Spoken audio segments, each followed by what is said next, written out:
ఈరోజు ఈ నందికొట్కూరు నియోజకవర్గంలోని లిఫ్ట్ ఇరిగేషన్ సంబంధించి ఈ కార్యక్రమానికి ఇక్కడికి హాజరైన వైఎస్ఆర్సీపీ నాయకులందరికీ ముందుగా నమస్కారాలు తెలియజేసుకుంటూ ఈరోజు లిఫ్ట్ ఇరిగేషన్ పనులు ఆపేయడము ఈ ప్రభుత్వం నిర్ణయం తీసుకుంది.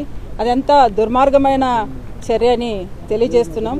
రాయలసీమ లిఫ్ట్ ఇరిగేషన్ను ఈ చంద్రబాబు నాయుడు గారు ఎందుకు ఈ పనులు ఆపేశారనేది నిన్న స్పష్టంగా మనకు రేవంత్ రెడ్డి గారు అసెంబ్లీలో చెప్పడం జరిగింది. ఎందుకు నేను ఎప్పుడైతే చెప్పానో ఆ రోజు మేము క్లోజ్ రూమ్లో ఎప్పుడైతే చంద్రబాబు నాయుడు గారికి చెప్పామో ఆ రోజు మేము ఈ లిఫ్ట్ ఇరిగేషన్ గురించి పనులు రాయలసీమ లిఫ్ట్ ఇరిగేషన్ పనులు ఆపడం జరిగిందని ఆయన డైరెక్ట్గా అసెంబ్లీలోనే చెప్పడం జరిగింది. అంటే క్లోజ్ రూమ్లో ఎలాంటి చర్చలు జరిగాయి అనేటి మనకు తెలియాలి. ఎందుకంటే ఈ మన ఆంధ్ర రాష్ట్ర ముఖ్యమంత్రి గారు తెలంగాణ ముఖ్యమంత్రి గారికి ఎందుకు అంత గౌరవం ఇచ్చారు అంటే ఆయన అంత ఇదిగా ఎందుకు చెప్పుకున్నారు.